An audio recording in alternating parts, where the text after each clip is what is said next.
I do everything. I design, I sell, I manage people. People say, well, what do you do? And sometimes I couldn't explain it, what it was. Like, how did I create this big thing? I didn't do well. And my father said he wasn't going to fund my college career anymore. And that was it. I went to work in a shoe store. I started thinking about, like, what makes this shoe sell? Like, why do these women like these shoes?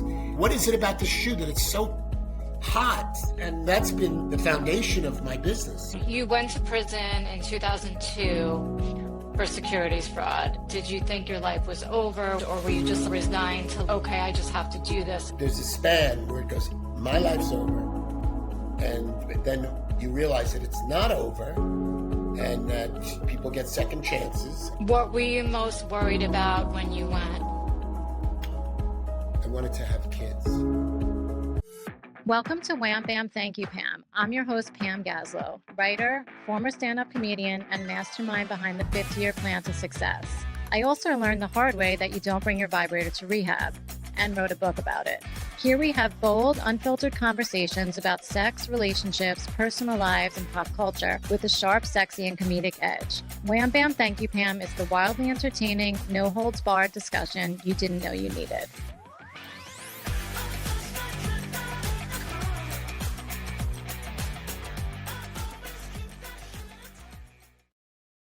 Hey guys, welcome to Wham Bam Thank You Pam. My guest today is the one and only Steve Madden, the man who turned a tiny shoe company into a billion-dollar empire and one of the most recognizable fashion brands in the world. Steve. Hi, Pam. How are you? How are you? I'm great. How are you? You look great. It's good to see you. It's great to see you. Yeah. Thank you for taking the time to do this. I appreciate it. My pleasure. We have known each other a very long time. Yes. And we actually both grew up on the same area on Long Island, the Five Towns. Yes, I forgot that about you. Yes. But a few years apart. I'm 100 years older than you. Something like that. You look like you could be like my daughter almost. I love that. Yes. It's a little weird though, because she's very young. I do. I have a 12-year-old and an 18-year-old, in case you were interested. No, I am very interested. You're going to get into all of that? Yeah, eventually. Yeah, whatever, I just sort of jumped the gun on the kids. Let's just talk about your kids. No, I always enjoy your company, and you're a nice guy. You're funny. And one of the things I like most about you is that you're very down to earth and you always keep it real. I love that. Also, for a very wealthy, successful guy, you're not full of yourself or at all pretentious. And that's fucking cool. I have a lot of respect for that. I'm always afraid it's going to go away, Everything's going to go away, then you have to be like humble. I was raised with that.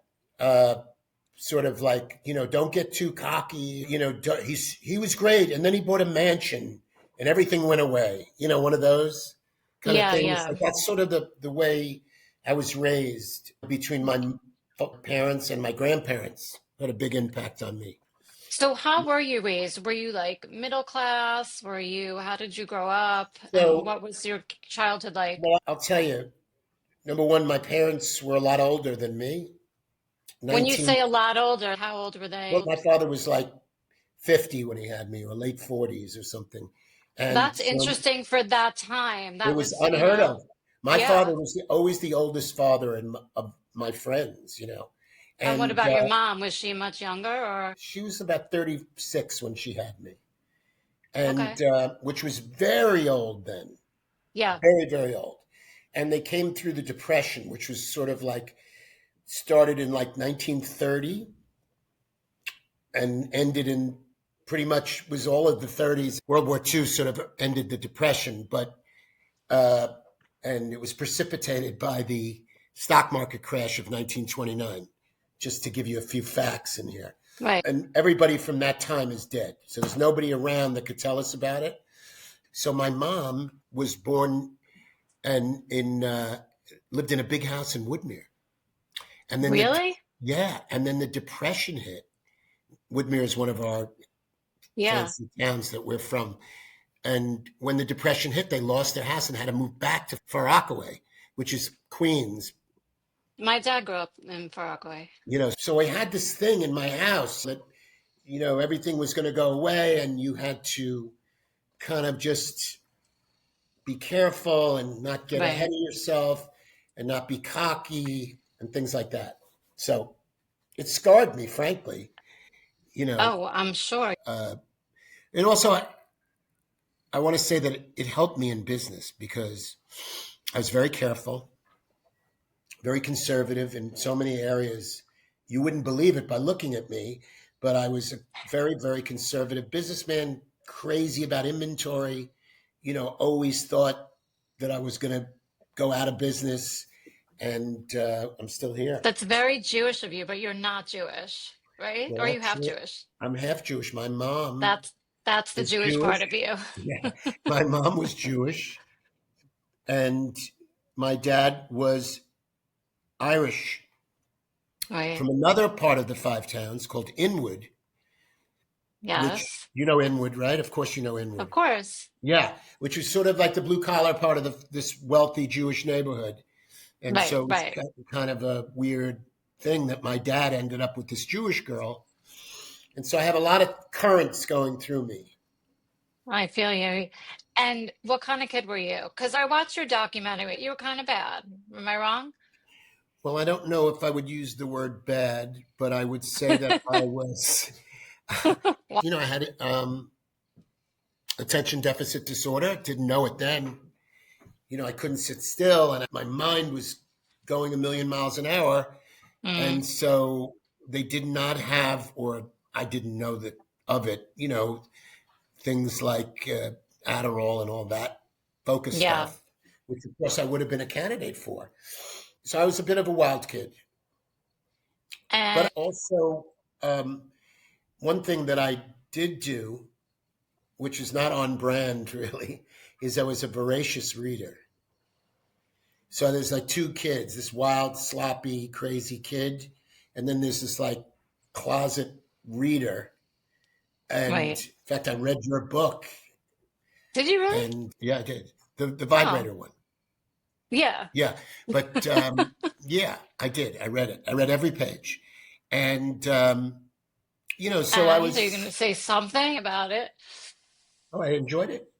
Did Yeah, you laugh it at was a all? cute. Was it funny? Uh, no, I didn't Really? laugh. I didn't laugh, but I enjoyed the book, and I kind of wished I had a thought about it. I sort of wished it was a novel. It kind of should it It have sort been? of I'm very was. confused. I think if it was a novel, it might have been even better. The But next one I will be a enjoyed. novel. I enjoyed it because it gives you more freedom, Yeah, and And also I just read a book that this woman wrote, and it's like a novel, and I'm like, but this is her life story, and so many yeah, people do that. So yeah, I get it. yeah, And you also maybe want to think that it's, a fantasy and it's not totally right. all real. There's a lot of books. They used to call it roman à clef, Yes, and it's like it's it like was your an life interesting. story, But kind of. yeah, and I think that Dominic Dunn really did a lot of those. I don't know if you're familiar with his work, but he wrote the two Mrs. Grenvilles. Still read a lot because I I my can't. My attention eyes are. span is, oh, My your eyes are. eyes. My eyes went on me. So I'm trying to, and my attention span went on me too. Got even worse with the So bad. phone. The phone and TikTok and all that stuff is. We're And I love cracked out now. I love TikTok, So do I. but it has hurt my focus. And then It's terrible. my eyes are bad. I love reading and I miss it. And I'm trying to figure out the Kindle thing. That's what you have kids for. It's not that hard. All Okay. right. So Yeah, when you were a kid, what did you want to be when you grew up? Or did you not I know? did. I did want to be um, either a Hollywood agent or a movie maker, a mogul. I really wanted to be a mogul. I That's wanted that to be like, who says I want to be a mogul? I Most people did. are like I want to be an actor, I want to I be wanted to be a this. mogul. That's like saying I wanted to be a king. I wanted to be a mogul. I really used to You read. are. I used to, well, maybe, but I used to read about the moguls, That's so and interesting. yes, I used to read all the books and, Daryl Zanuck, Louis B. Mayer, recently David Geffen, and I read about every Hollywood mogul. I like that. Well, I'll tell you what it was. The making of Gone with the Wind was interesting because, Gone with the Wind wasn't about the director and it wasn't about the actors. Well, maybe it was about Clark Gable, but, it was this guy that produced it. It was the creator of the whole thing. Like he put the director with the actors and he bought the book and, so in case anybody wonders, his name was David Selznick. Okay. And he was the producer of Gone with the Wind. And reading about that guy changed my life. That's so interesting. And also, as a young guy to read something like that, I don't really know any guy who would read that. Yeah, I was obsessed with that because, it was his baby, Gone with the Wind, but he didn't actually direct it. And he just created it. So I said, that's what I want to do. That's what it is. And, by the way, I never made a movie. I did make a movie once, but like a legit one. It wasn't a sex tape, but okay. I produced I made my documentary, but that's not what I'm talking about. But that's how I ran my business. I do everything. I design, I sell, I manage people. People say, well, what do you do? And sometimes I couldn't explain what it was. Like, how did I create this big thing? In your documentary, you said, or maybe it was one of your interviews, you said you're a designer and you're a business person, and you're so lucky to have both of those things, to be able to do what you do. Well, now you know what it is. Yeah. It's that guy that I described that made Gone with the Wind. Because I've always been like so creative, and I'm just not, I don't want to say I'm bad at business, but I don't have that head. And I also don't have so much of the interest. Yeah. And that's it's a very frustrating situation. Yeah. So you're very lucky that you have both minds like that. That's like left and right brain. I think gifted. So did you go to college? I did. I went to the University of Miami. Oh. And I only went. You only went till. Wait, doesn't your nephew go there? Do you have a nephew? He wants. There? I heard that he wants to go there. Very tough to get into. Is it? When I went to Miami, it was very easy to get into. They took anyone? Anyone. They're like, just bring your They checked the stethoscope. If you had a heartbeat, you were in. And I kind of remember that. And I went, and I didn't do well. And my father said he wasn't going to fund my college career anymore, and basically kicked me out because I certainly wasn't going to pay for it. And that was it. I went to work in a shoe store. Okay, right. And so how did you work in a shoe store? You're like, all right, I'm leaving college. Now, how did you wind up in a shoe store? Well, you got to work. So you just took any job, or were you like? So I left out one small part, was that when I was in high school, we had a town in the 5 towns. We had a little town called Cedarhurst. And you worked, I know where you worked. You worked at Toulouse. I worked at Toulouse, yes. And I loved that store. Yeah, I worked at Toulouse. And it was a fabulous owner. He was like an artist, hippie, businessman. His name was Lance Rubin. And I idolized this guy and became my mentor. And he showed. So how did the shoe thing start? Like you just got a job? I got a job. I popped in. He had gone to school with my big brother, Johnny. I had a big brother that was way older than me and was Lance's age. And so because he used to hang out with my brother, he hired me. And, but you weren't particularly interested in shoes. You just wanted a job? I just wanted a job. But shortly, I fell in love with shoes. And him, I fell in love with the guy. He was so amazing. And he used to design shoes. And it was very similar to my life now in a way. I mean, I was all about selling. I worked in the basement. I swept the basement. I did every job. And I started thinking about, what makes this shoe sell? Like, why do these women like these shoes? What is it about this shoe that it's so hot? Why does everybody like this? And so that's been like the foundation of my business. That's funny because if you had stayed in college, this might not have happened. Everything happens for a reason. I don't know. It might not have happened. But anyway, my whole life, as I'm talking to you, I'm thinking it's all about, you know, design and commerce, creativity and commerce. I'm fascinated by that. And so I've always thought, like, what an amazing thing to be able to make something that is creative and also successful. You know, there's a lot of people that do avant sort of things that Yes. nobody buys, admire it, but I don't, it's Well, not what I'm into. yeah. And then there are people that are very creative that are enormously successful. You know, one that comes to mind would be Manala Blahnik, let's say. I mean, back in the day, his stuff was so great and creative, and he was very commercial at the same time. And I would say, like, the Beatles would be another example of that. They were so artistically phenomenal, and yet they seem to touch on a commercial thing. So I was interested in that.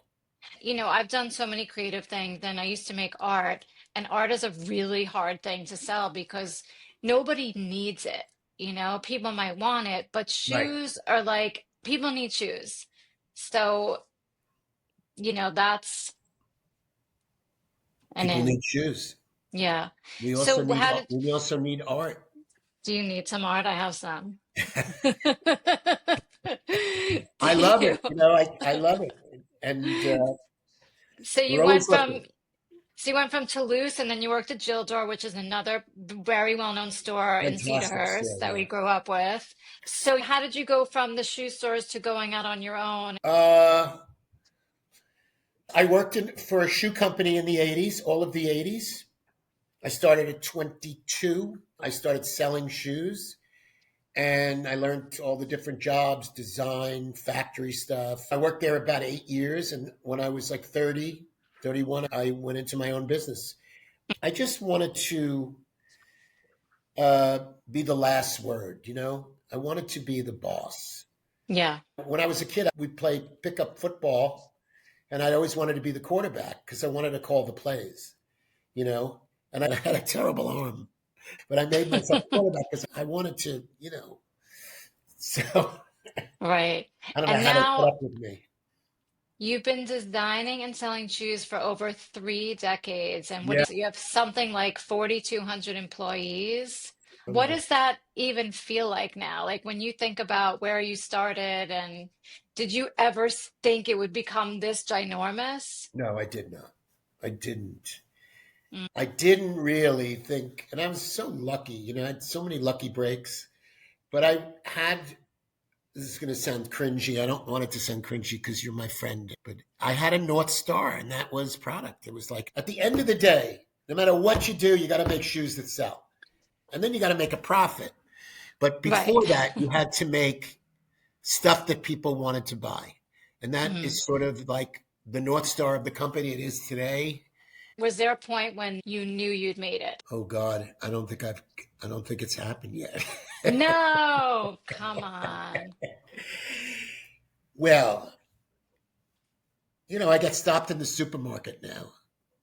So maybe You go to the that's, supermarket? I love the supermarket. I know, It's my I'm kidding. secret. No, it's a secret little sort of hobby of mine. I really love shopping. It's not like a hobby. I feel like a hunter gatherer. Do you know So what I mean? funny. I do. Yeah, Like that's yeah. what I want to do. Um, I want to talk a little bit about sobriety because I'm sober as well. So, at what point in your life were you partying? At what point did it get out of control? And how did you get sober?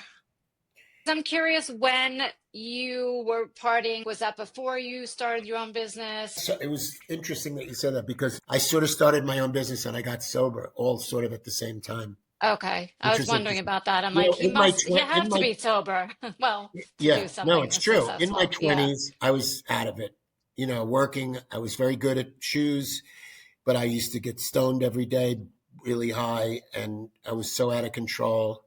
It was pretty much all of the 80s, you know, The which whole decade, right? the whole Yeah. decade. I was on my Yeah. couch. Isn't that so sad? It's so sad. Like what we could have done with that time that we just You, squandered I being like don't, honestly, brain yes. dead. Yes. And Yeah. I got sober. I don't know. It's a miracle. So how old were you when you got sober? I was 32 when I got sober. Did I was, you realize you had a problem or did you have like an intervention? no, I had been to many detoxes Oh, and rehabs, and I couldn't stop. And that's a good question. When did you realize that you were, an addict and so many events? And, I mean, some people never realize, but a lot of people realize and just do nothing about it. And thank God you did. I like this, Hmm.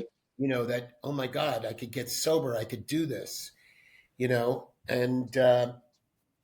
and I suppose I was just lucky. I went to a place where people like me and got sober, and it's a miracle. Good. It's a fucking miracle. It's the only way. I mean, it's Yes, jail's institution and death. So, yes, it and is. Yes, it is. usually not success. Sometimes yes, but sometimes when people talk about success, like, oh, that person still drinks and gets high, but they're successful or whatever. I'm like, it's not about money always. It's also how do you feel inside? Like, you're not getting away with anything when you're dying inside secretly, Yeah, right? yeah. So thank God. God bless. It's interesting because at the same time that you're in despair, you're also taking drugs and trying to feel better and trying to numb yourself. And Right. well, the other And, thing is, I used to think I was feeling things more when I took drugs. Like, oh also, my God, I feel, but yeah, it it's wasn't the like the case. really spiritual drug addicts, Spiritual Like, drug addict, yes. yeah. And then the ones that are like, and I was like this too, like, oh, I'm so creative when I'm high and I need it. Yes, And there's such fucking yes, bullshit. yeah. It's just You know, more the, excuses. the thing about it also, I mean, there's been a million words written and talked about this, but the amount of time that you're actually high gets shorter and shorter, and the headache or the hangover or whatever you call it is so much longer. It's like Yeah. a minute of bliss and 23 and a half hours of pain. Do you know what I Yeah. mean? So it's like actually a bad trade. It's Yeah, and just how your whole life revolves around it, all your energy, you're mentally yes. preoccupied, you're So, but miserable but until that's you a have it. yeah, And it that's is like your whole day, the cycle of the the whole active day, the addict whole mind. day. It's like even if you're not physically getting high or drinking, you're just like waiting to do it or thinking about doing it or preparing to do it or it's Yeah, just like it's a job. It's it's a a fucking job. it's a fucking job, baby. Believe me. So, yeah, you started Steve Madden, everything's going great, you're getting bigger and growing, and somewhere along the way, you get a little greedy and you know what's coming. Right. And What are you talking listen, about, I know loves? I know you've told this story so many times, but I feel like interviews are kind of like AA qualifications. Like each time it's a little different. Yes, Somebody hears it that didn't hear it maybe. the last Yes, time. yes. Hopefully, I know you're probably so bored of telling your story, but No, I'm you not. got to It's keep okay. telling it.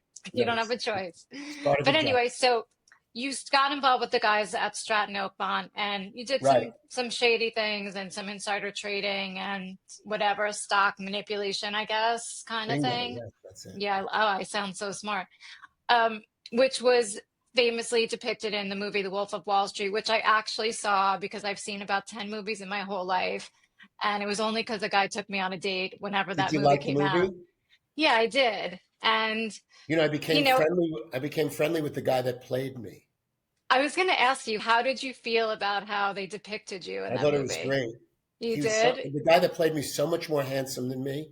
So I Well, was he very just doesn't happy. look like you. It's No, just, but he's such a great guy. His name is Jake Hoffman, and he's going to be a very successful director. He's making films.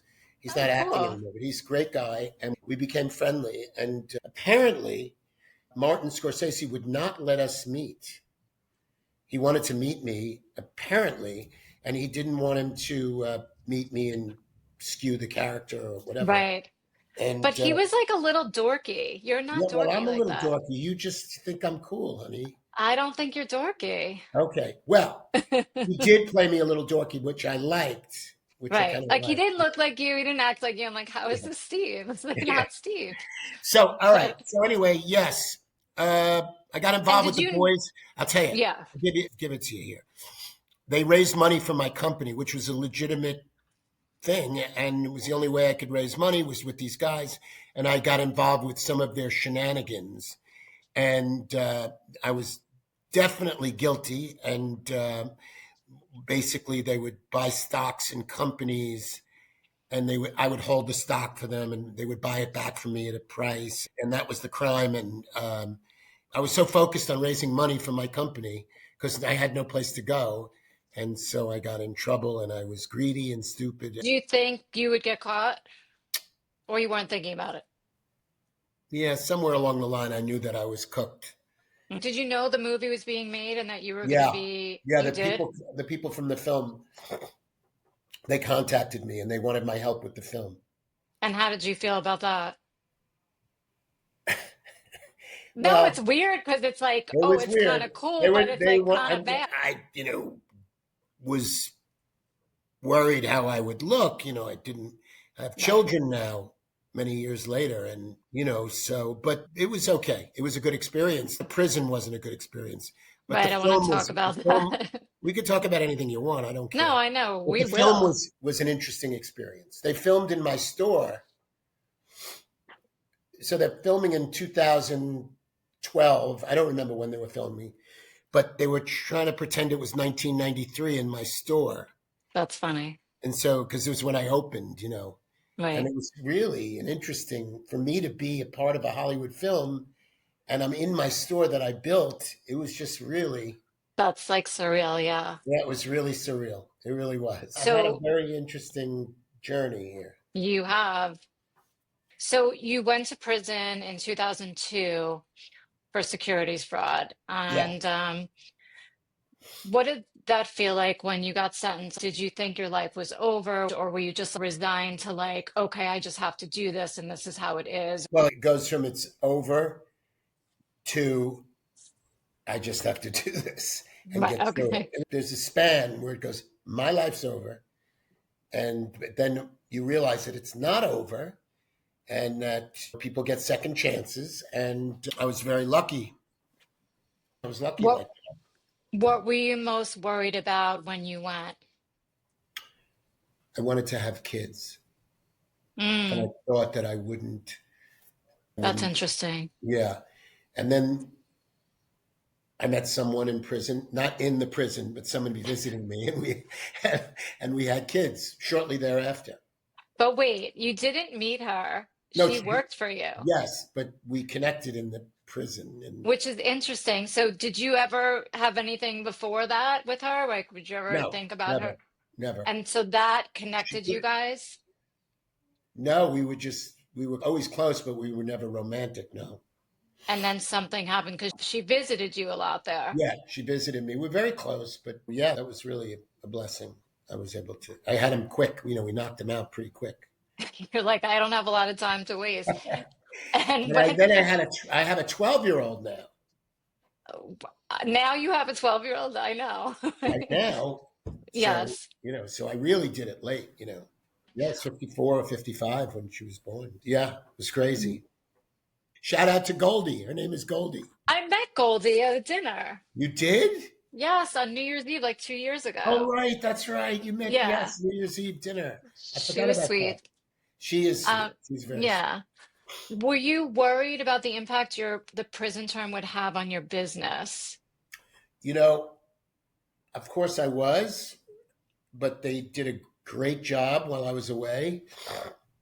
And I was very lucky like that. I had great people that came up with me, and we drank from the same potion, and they got it, and they were able to do it without me. Yeah. And you'd been around for so long by that point, and everyone had their jobs and knew what to do, but still, that Yeah. must have But been it's a tough business. super hard. Yeah. It's a tough So business. you spent 2.5 years there and you said it Yeah. was horrible, which how could it really not be, I guess. I have such an irrational fear of going to prison and I have no idea why. Like I have nightmares about it. I've never done anything illegal, but I'm like, what if I get into a car accident and kill somebody by mistake? Even if I'm sober, you never know. I don't know why I Yeah. have this fear. Sure. But And you Well, said in the documentary I would that say that if prison, you are sober, you will not go to prison for the rest of your life. well, that's what I think. I'm like, you're sober. No, So no, the I chance, just think that you will not.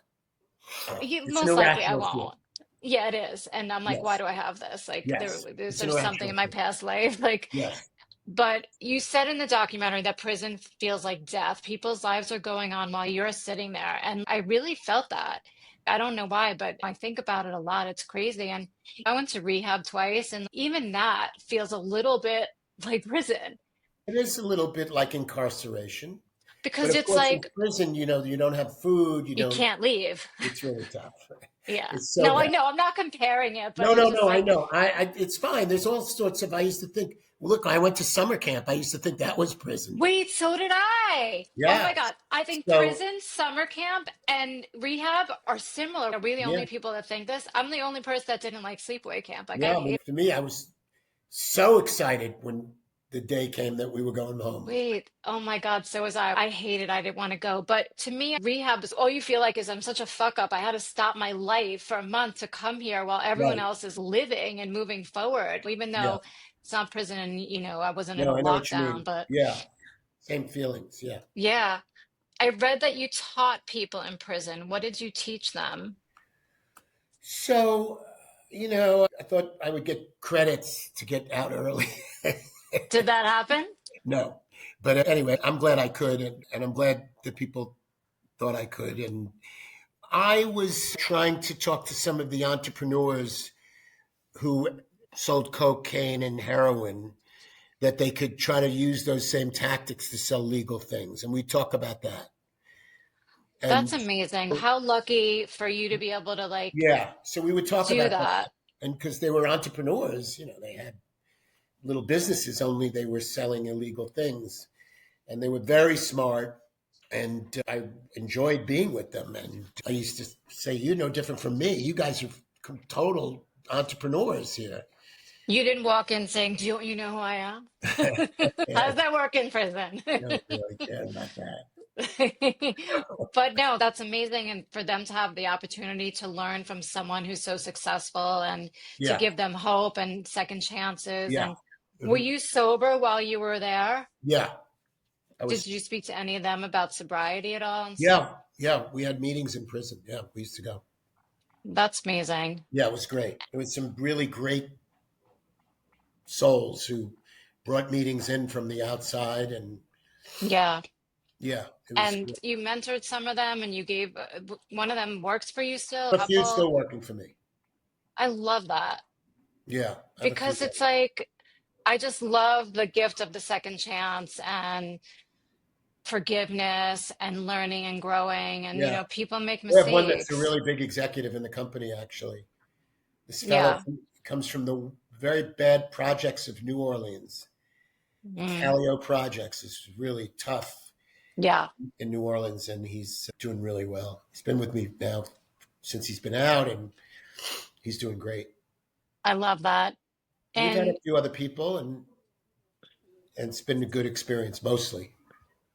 real life, that's real shit. And that's giving back and that's service to give people a job and get them a career and Yeah, help them get off the ground. Because coming out of prison, you had somewhere to go back to. You had a successful company already. yes, And these people probably had nothing except yeah, now a record. yeah.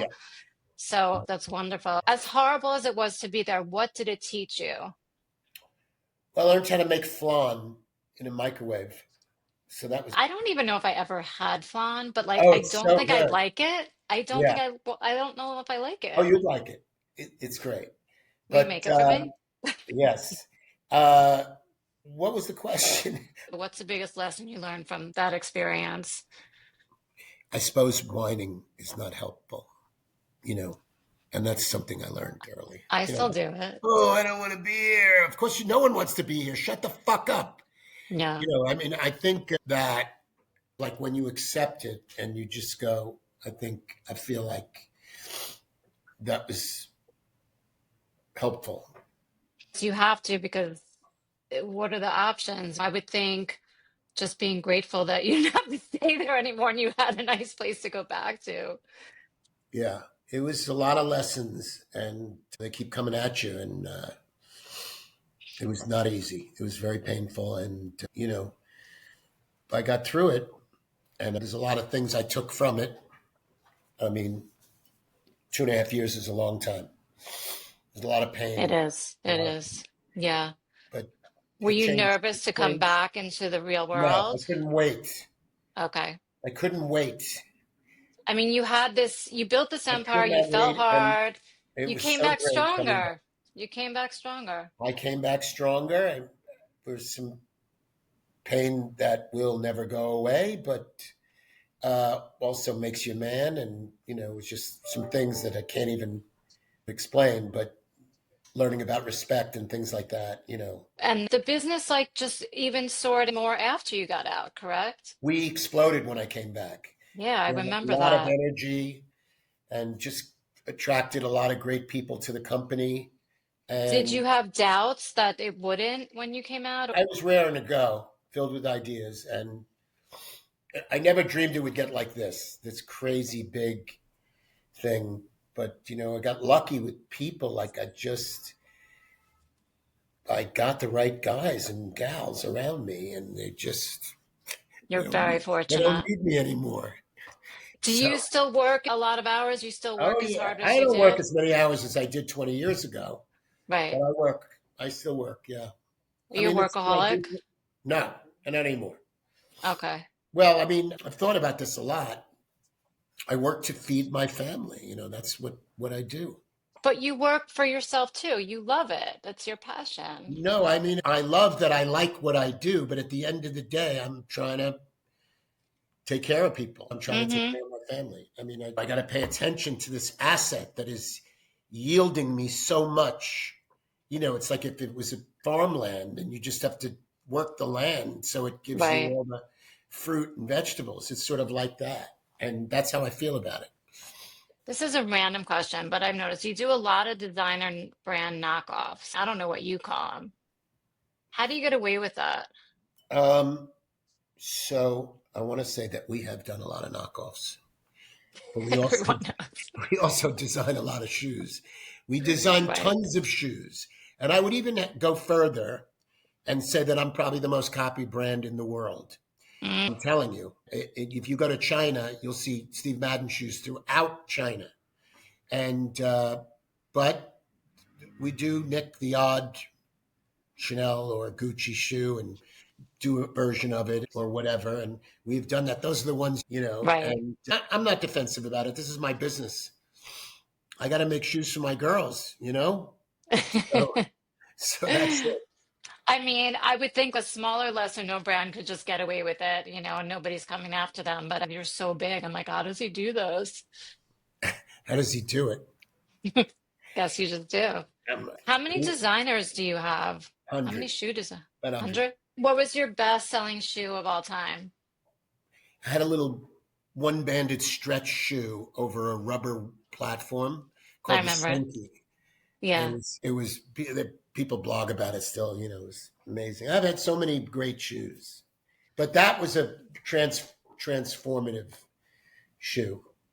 Must have sold 1 billion of We those. sold 1 billion. You could feed a few families. We could feed some families. We did very well with that shoe, and we're continuing to make a lot of shoes like that. We're Well, popular it's around the it's world. simple, it's practical, it's Yeah, comfortable, and it's easy. It goes with everything. I yeah. mean, not in the I think winter, we're but in a yeah. run. It's called dupe culture, and we're in a little bit of a run where you could design something great, and they don't want it. They need to see it in the expensive sort of versions. It's very frustrating for me too. You're So saying it's a great shoe, but because it doesn't say Chanel, people are not you know, running to it.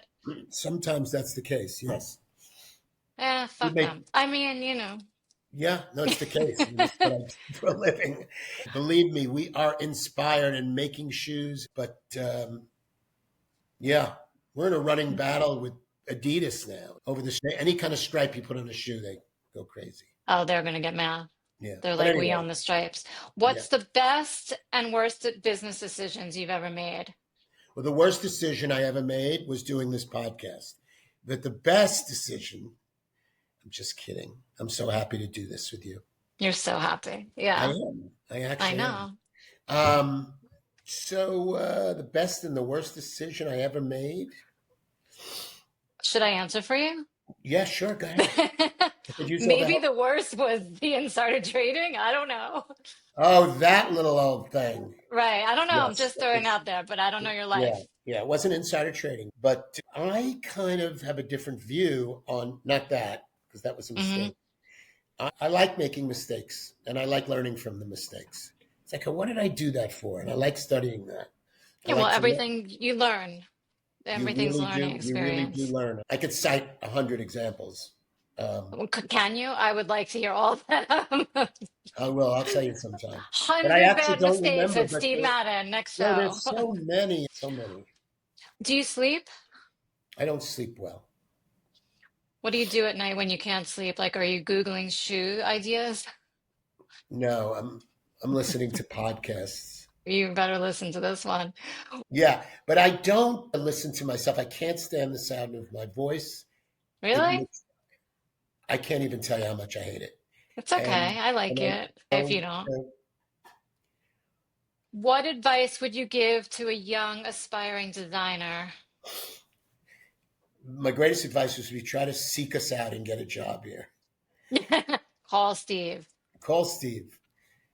I think that the best thing I could say is just remember you can't start at the top. It just doesn't work that way. And I think a lot of people forget that. And I think because we're living in a quick moment, TikTok and everything Yeah, is quick. everyone wants everything in an instant. Like, how do I Yes. become TikTok You just go famous? to Like, I work and made three try to do, videos. yeah, well, just try to see what the guys you admire are doing. And you can't start at the top. That's all I would Yeah, say. well, that is good advice. And even as a So kid, when I was out of college, I was like, oh, I have to get a job. Like, why couldn't I be the boss? I don't even know what I wanted to be the right. boss of, but I Yeah. was raised in a fucked up way. And that's a whole other story. So, anyway, you have three kids now. You got twin What was the 18 most year fucked olds. up thing about the way you were raised? I think I was given too much Yeah, and that could be. really didn't hear no. And I think Yeah, I was yeah. spoiled, not spoiled like I'm a brat, but spoiled like, why do I have to start at the bottom? My dad owns a successful company. I'm Well, not going to I don't want to do this. yeah. Well, the thing about starting at the bottom is you don't have to. It's the way to be successful, I believe. Yeah. But I mean, it's no fun starting at the bottom, and it's not like you're going to get karma points or something. It's just that's the way to learn and to succeed. Yeah. I agree So to with you. become a And if I success, had kids, I would tell them that too. they all want But to start at the, you know, they're all spoiled and it's understandable. Your kid, let's talk about your kid. So you have three kids, twin 18-year-olds and a 12-year-old. yeah, Are they yes, interested in the shoe yeah, business? they are. They are. They love what I do, but I would say that it's difficult. It's a disadvantage in a way to come from, you Well, know, because they want to be Steve Madden, yeah, they right? want to be Yeah. Steve Madden. They don't want to like work in the stock room and They like don't want to do what I did sweeping the basement. I know that's work in this. cliche, it's a cliche, but I did. Lugging a sample case around on Orchard Street with a hole in my shoe, stepping in puddles. Right. I did that. So it's hard. I don't know how they could learn that.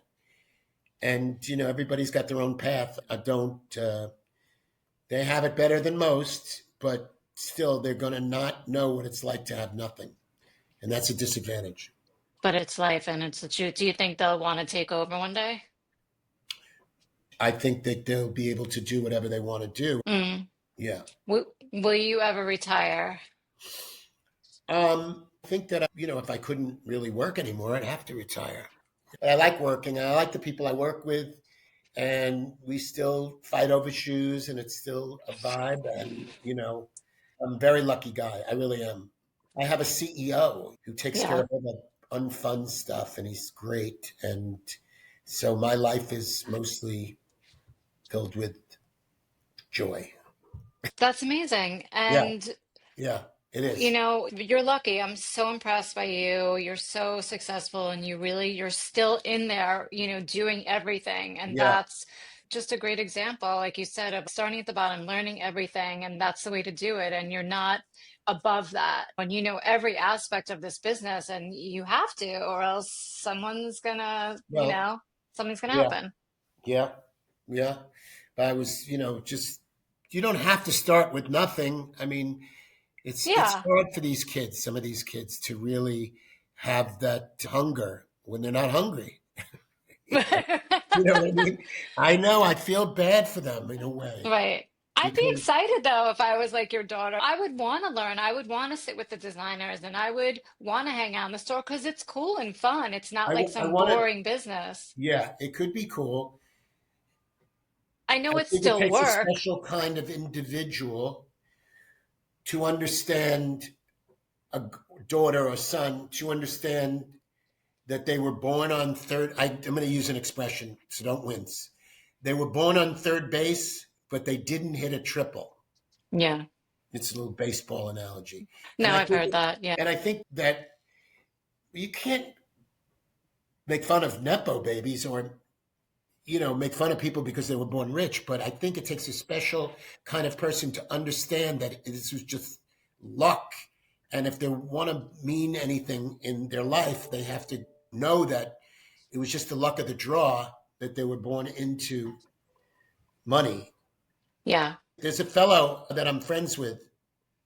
He's opened a gourmet grocery store in Tribeca, and he does TikToks. It's called Meadow Lane. I don't know if you've heard about it. It's a Mm-mm. big thing here in New York, but his father is a very wealthy man, and so people are making fun of him, and he's a nepo baby. This guy created something out of nothing, and it's the most amazing thing. There's this supermarket, and there's lines around the block, all from what he created, and it's just amazing. It's Yeah. I amazing. mean, you have to be ambitious and you're lucky if you have a start somewhere. And I don't know. My brother took over my dad's company and he made it huge, but Yeah, he had a head start and he had something given to but him, but he grew that's such it. a great that's such a great way to do Yeah. it. I mean, Yeah. he's so lucky, and he realized he was lucky, and he busted his Hmm. ass, and that's great. Yeah. And he works hard. So I respect that. Well, this has been great. We're talking about this in the background. I just want to say, I feel compelled to say, while we're talking about all this, there's 40 million people that were just cut off from their food stamps by the government. Is that the And news that just came? no, but it's the backdrop of, I mean, I shouldn't go into Oh, this, but I mean, I think we right. need to be conscious that we're lucky and that we have a safety net for people also. 100. What do you want to be remembered for? The black sling, that sling too? No. What do you want to be remembered for? I'm an entrepreneur. I'm remembered as an entrepreneur, truly, and a good dad. I don't know. It I, sounds cliched. You know, I thought differently than most people most of my life. I thought differently, and I hmm felt differently. So you can let that sink you, or you can let that propel you. So I think I don't You know. propelled. I propelled. Sounds arrogant. Last question. How do you feel about the penny being discontinued? I never get bothered by stuff like that.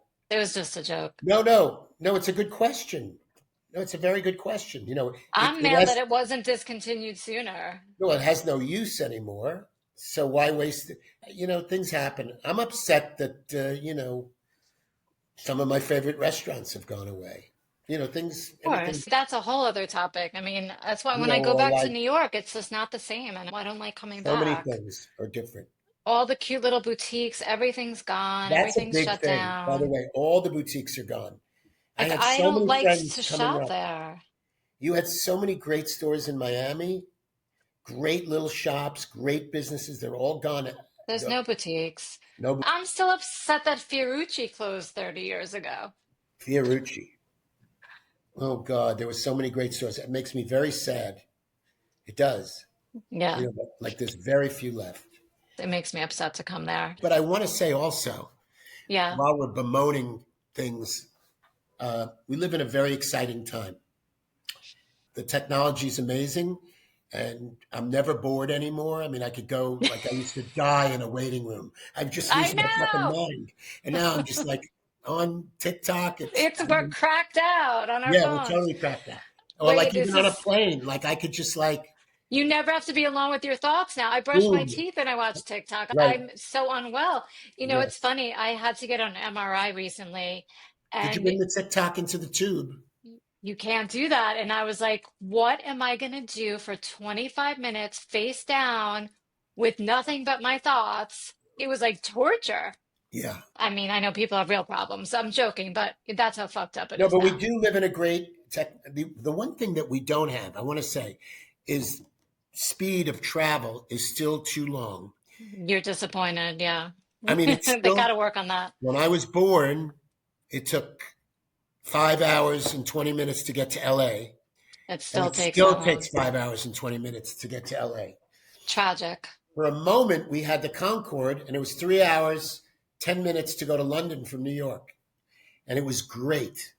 Or go to And now Paris. isn't it weird that that doesn't exist anymore? And It's really it's just weird. like we're going backwards. I don't I know. feel like that's the one area that hasn't progressed. Yeah. Well, that's true. So, Interesting point. yeah. Well, this has been fun, and thank you so much for coming on. I really appreciate it. Yes. I always like seeing And you. it's so nice to see you too. Yeah. And next time, if you come to Miami, let me know. Okay. I will do that. All right, Yeah. Steve. Thanks so much. See you around the campus.